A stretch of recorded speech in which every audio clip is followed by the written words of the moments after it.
Channel kok nuwun selamat kula ngaturaken sumepangan iya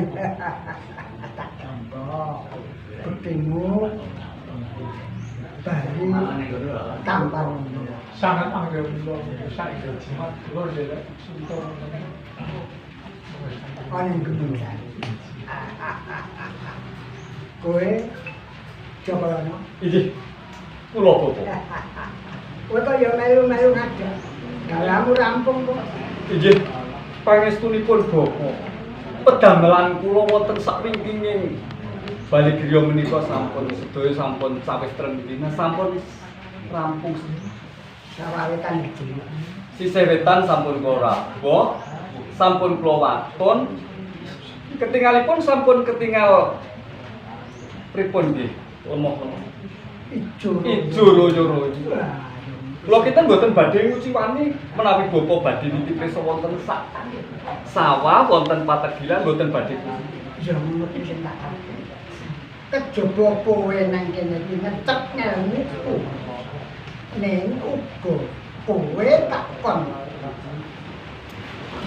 supaya nang sawah kowe takon ajar supaya dadi wong tani panci kula wonten ing padepokan dan sari kula menika kepengin nyecep kawruh dhateng Bapak sekawit Bapak menika kondang kawentar saindenging bawana dumugi dusun ngadusun menawi Bapak begawan menika anggenipun paring wulang pura dhateng cantrek mentrik menika sampun kathah lan piyambakipun menika sami pinter lho nak kowe iki anak Asmara Sari kowe ngerti dhewe to cantrek mentrik sing do ngene uga buncet nang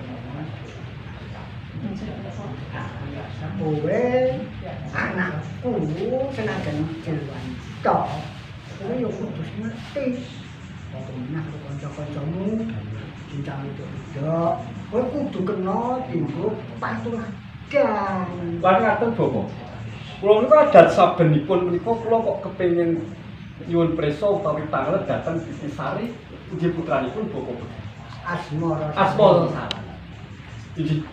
Rene wonten pategilan menika kula rak nggih nembe anyar to nggih kula nyetep kula wonten ing padepokan Gedang Argosari. Kula cok gilok kadang niku kepengin sanget nyuwun prisa dhateng putranipun. Iki sawah sing kene iki apa pancen ndek dhewe to Sari? Kula rak ngoten. Ning piyambakipun menika kok ing gagat pasemon rada semu-semu isin napa pripun kalian kula menapa kula menika awon sanget lan kula menika ketara nek desa banget to Bapak. Ora apa. Anggone mangkene kowe sing ora cetha kuwi merga anak-anakku kuwi do ora ngerti sawahe ngendi to ngendi ora ngerti. Oh, ngerti. Kawit biyen sing padha nandhang iki ya para cantrik. Bener lho. Nggih. Kowe kok yo wis melu jagongan kampung kok Injih Bapak, sedaya pedamelan ingkang wonten ing mriki sampun kula rampungaken mboten badhe mucingan Bapak.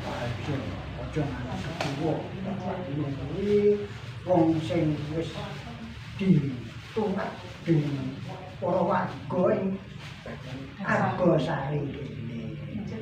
Tur ngaten Bapak. Sawah tompak nggih naminipun sawah menika tompak. Kok sak menika sampun bangcuk cara cara cilikan kula menika bangsuk sampun tuwa. Hmm. Neng kala wingi dalu menika wonten Jawa Ageng lan wonten anginipun. Lah wawenjing niku kula rak wonten saben tompak menika kok paringipun menika sami rebah. Oh, ampun. Sing bagus, sing rupo-rupo kuwi dideke didalem. Oh ngaten. Sesuk mesti panen apik. Oh ngaten. Nggih, elmune wong tani ngono. Nggih nggih. Mari ngaten kula tak ngecake kanca-kanca kula sami napa nguntingi paring menika. Nah, Lah ya ngono kok, Kak? Iya, Dik. Kancane bicar. Gaweanmu kuwi jenenge wis tumoto kabeh ngesane Bapak. Wis mangerti apa sing dikesake Bapak. Ning ya kowe iki matura ning ngersane Bapak. Rene demben kuwi kowe rak dangir Lombok sing Tegalan sisih kulon. Kowe aturno ngersane Bapak. Oh iya. Mbok ana terong sing sisih kulon kae lho. Pangestunipun Bapak menika sae sedanten mboten wonten ingkang kirang sae. Sedaya sae Kira sedaya. iki sing tak karep. Saged krembo kanggenipun Allah menika. Mugi-mugi benjing kenging dipun kagem tetap napa kemawon Bapak. Nah, sesuk kowe ditak paringi ngelmu sing akeh. Sesuk nek bar panen. Bar panen Nah, bar panen. Ning estu lho Bapak. Ya kepiye aku tak tau tuh. Nggih, kula nggih kepengin. Panen terus domangan bareng-bareng ngono-ngonan. ngaten. Ada. Nggih. Kuwi karo aku arep mejang kowe. Ngelmu sing urung tau tak keke kowe. Badhe dipun paringi ngelmu sing luwih inggil. Syukur menawi kula menika dipun patosaken suci barang menika seneng. Pas. Perkara kuwi sesuk aku sing tak jawab. Nek ana cah wedok sing seneng karo kowe yo tresno. Aku tak jawab. Oh nggih. Mesti tak dodok lawan. Nggih nggih. Patos banpun nggih Bapak nggih. Ora gete ati. Nggih nggih nggih. Nggih nggih. Kula pitados dhateng Bapak. Ah, senajan kowe iki mung pantrik tak mbok anakku dhewe. Nggih. Matur nuwun. Matur nuwun Bapak. Ora kaya wong-wong liya. Kula nggih anggen kula ngatonaken bekti kula wonten ngersanipun Bapak ajar menika nggih tenan-tenan kok Bapak. Ah, syukur, syukur. Lambang cari ning endi? Mboten mantes Bapak. Lho, Wonten wingking nembe masak apa pripun? golek. Golek. Apa?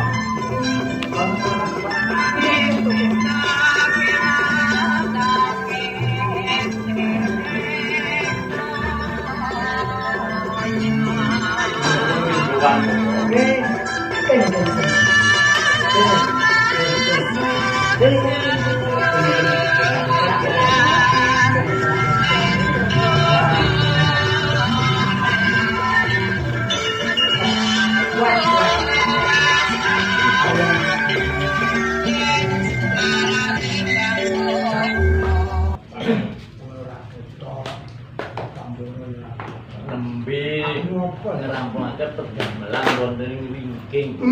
Kalian Tambang Sari. Oh iya. Leres, Bapak. Anggen kula lelaki dateng Kakang Samburo. Aja nganti kecil.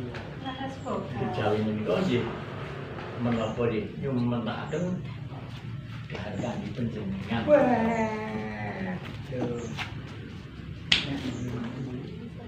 Ada arep makan iki sepak. Keremenane Bapak nika lho. Lah ya ngono kuwi. Napa nika? Kae. Kok iko lho. Apa sak tegas kok yo Bapak ora. Ora lha kok ning kene kok ngandhake iku kok nyeleneh. Senengane engko ngadine. Lah jan bakul lingkung. Sayur kae lho, jangan gori kae lho, Di. Heeh, karo Diludeh. tempe. Diwene ketirisi. Cinta Bapak. Aku tak takon. Iki kados pundi Bapak? Sakwise kowe iki dadi bojone. Nggih. Wis pirang-pirang wae. Nggih. Aku ki temene ra ono iki sing satenane kowe iki. Janjane mantep tenan ora to kuwi duwe bojo anakku iki. Lho wong kula kan Tambang Sari kula mboten nate padudon kok. Ketan tresna kula kan nggih putra pun Tambang Sari. Tenan kono. Leres, Bapak. Mboten nate paben Bapak. Weh. Ora tau padu. Ning kala mangsanipun Adaanipun ingkang marai yo Kakang Sambara kok bobo. Ya ora apa-apa nek. Kowe nek yo kerep ngerti to, Di? Ngerti. Saya ora ngerti. Ya kaya mandane padudon ora apa-apa. Nek lak dienggo nyambut. Menika bumbunipun tiyang Ya. Korea. Dan sewu bapak badhe nyuwun priksa. Menika kok wonten mentrek Nggih. cantrek nggih. Enggal menika nggih nembe sumerep sak menika. Nggih. Menika sinten asmanipun? Kuwi wong suwe. Denayu. Tenanipun kula ora kepengin sanget mangertos panjenengan menika sinten lan den mase menika sinten. Ning ngene yen sewu sak durunge lho ya. Aja dadi-atine. Antarane kowe sak kloron kok beda lho. Imbane iki kaya bumi karo langit. Dhisik antarane si Iya, Kakang. Candrek sing kidul iki lak biyen jenengane Tukijan. Tukijan. Ini saiki digandhengane Sasampunipun mlebet menika kula menika dipun gantos kalian Bapak Sapa jenenge? Joko. Jokolo. Joko. Tegese saking Imogiri dumugi mriki menika sampun dipun ganti Jokolo. sing tok karepe Jokolono karo Raden Mas Bedut ngono apa? Kok Raden Mas? Benten apa? Joko betul. Kowe sing traing nganggur kok.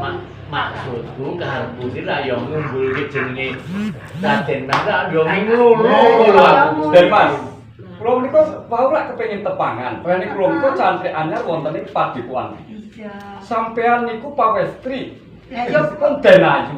Denayu sinten lan jane yo ora Denayu. Wong meng putrane Bapak Begawan. Ora. Nggih kula pangapunten wong kula menika wong desa. Ya padha wae. Wong desa sing ora ngerti dodok seleng sampean putra napa sinten kula mboten mangerti. Kaya mangke. Nen aku jenengane Sambara. Oh, Den Bagusan. Dudu Den Bagus aku kudu terang ngalur. Joko Sambara. Oh, Joko Sambu. Putra mantune Bapak Ajar. Oh, nggih, nggih. Ya lambang Joko sari. Sambara kalian lambang lambang. Ning mengko dhisik antarane kowe wong loro, iya ta? Aku ngerti. Kok lirak-lirik karo Bapak. mentrek. Bapak. karo menteri Putra-putrane sampean nika kok ing gagat pasemon menapa nggih presani dateng kula terus. Menika dos pun Ayo ora apa-apa. Arang tak enom iki wis ning. pancen ngapunten Denayu. Wong anak Kula lirak-lirik kalian rayi panjenengan menika mriku jejering wanita, wong wadon, kula wong lanang. Kula saking Imogiri menika saking mriki lan ngapunten. Us yen ora iki krunguku ya ngono kuwi. Oh. Ya umpama kowe ana sambung tresna, ana rasa seneng ku ya lumrah. Nyuwun Jalanan. sewu Bapak. Wangsul kalian perkawis ingkang sekawit menika panjenengan nimbali kula kalian Kakang Sambara menika wonten wigaten. Wigaten sipun Ana. napa? Injih. Ana ora ana wigati kok masa aku Nggih. tuke. Jalaran aku ki wong tuwa ki ngerti. Sak pola tingkah anak. Suwi ngerti. Aku ngerti. Nggih. Kowe nek awan kaya ora gelem mangan. Wayahe mangan kaya ora mangan. Nek bengi tak sawang kaya ora tau bengi. Iki mesti ana perkara sing gudel ning ati. Menapa Si kula? Sambara, Nggih. mergo Sambara ki anakku mantu, kok geger ora tresna karo anak. Wong tuwa ki kudu sing awas. Estunipun kula menika ugi kraos, Bu. Injih to. Mbok saiki prayogane iki Kakang ngeblak wae. Matur ana ngarsane Bapak Begawan janjane kono wigati apa ana apa ya sing gubling sakjroning atimu. Ya, biasa. Aku ki ya krasa lho Kakang. Yen ngono lantik panggirasamu lan asa. Yen kowe uga duwe krasa yen aku jane sak temene duwe kekatan. Rene ngaten pun nyun sewu. Darak tenan to. Lah iki namung kula menika badhe matur nuwun kangge Bapak menika adil utawi mang-mang. Aja omong wedi. Wedi kuwi pratelane ora wani. Lah wong sing ora wani iki mergo luput. Nggih. Ngerti ya? Apa kowe luput kan? Mboten. Lah kok wedi? Namung rene Bapak sakmo sampun bloko kepareng kula badhe ngaturaken kawanan kula ing sak temen. Isi ning ati. Iya, terus Coba kondo sing cepet. rek nek kula menika gesang wonten pertapan iku bisa mundang. Bisa ingin angka kalih kula bareng kalian kemudian pun mambang sami menika bisa mundang. Kula kepengin supados gesang kula boten namung demikian pertapan menika. Kula kepareng badhe ngumpulake gendering pertapan menika. Kula badhe pedamel wonten kutha Gorongurawan. Tenang to. Kok panjenengan kok malah sajaipun remen to Bapak? Dados kula badhe ngginakaken kesagatan kula. Aku nguyu ki ora kok nguyu seneng. Ning nguyu mergo ada anggonku duwe pikiran cubilo kuwi tenang. Leres. Nanging manah kula malah kuwatos lho Bapak. Apa? Nek Kakang Sambara golek gawean carane ten kutha Garut yo kula karo sapa? Mesine aku ditinggal to Bapak? Aku gumantung Sambara piye?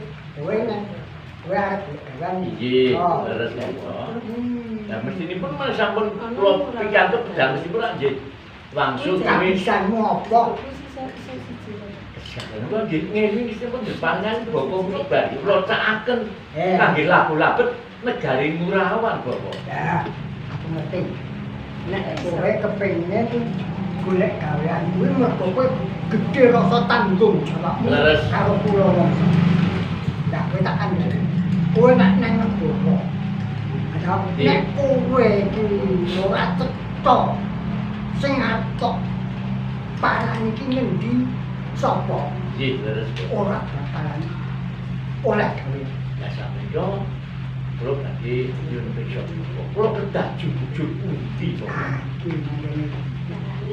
Nalika semono aku kuwi wis tunggal Nggih. jenenge kudu simpet.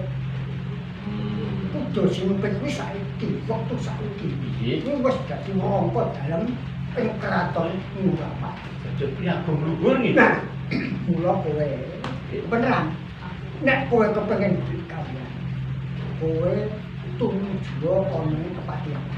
Sowan karo sedulur kuno. Anaminipun Kudu simpet. Simpit. Nah ngene nek kowe kene sowan dhewe ora bakalan percaya karo. Ya kowe kudu njak bojomu, Oh. Kudu karo aku. kudu karo kowe. Kangge bukti menawi lambang dari mereka putra panjenengan. Aku. Nggih, nggih. Nah kowe minangka dadi bojone. Dadi engko kudu simpet percaya kowe. Nggih, nggih, nggih, Bapak. Kowe mung dianggep anak dhewe. Nah, mula kang saka iku. Nggih. Ngene. Nek kowe mantep to. Anjing mantep wong badhe gayuh kamulyan kok, Bapak. Sopo? Kowe yo aja nganti isak karo bojomu. Kowe tak sangoni. Tak sangoni dibuka kekuatan nyawamu. Mbok menawa ana ngendi papan kowe kepethuk yo apa wae kang bakal tumanduk ana ing awakmu. Nggih. Kowe tak sangoni. Jenis iki jenis Sekar Tunjung. Jubiru. Nah, iki Sekar Tunjung kuwi nek nganti tok tamake gunung iso jebul, Nggih. ditamake segara iso asap berdasane. Nggih. Mula kowe kudu hati. Nek ana Pancabaya iki kudu tok tamake. Nggih. Tenan yo. Estu. Aja nganti lali weline wong tuwa. Nggih. Sesuk nek mulya kowe mulih mikir kula wangsa ing kagosan. Nggih. Matur suwun karo. Nggih. Ngomong. Nggih. Barang menika rene sampun cocok karo Bapak kita jujur wonten dalem kepastian paling matur gampang. Tak sampeyan sama. Kula ki nyuwun pamit. Ya, Bapak. pamit adimu. Ya, Aku pamit ya, Iya. Dik. Ya Mbak Yo sing api-api. Coba lolo, cinta kowe, coba bekerja, pamit ya. Sing bisa lho, nanti Itu ngomong kemawon. Tapi pas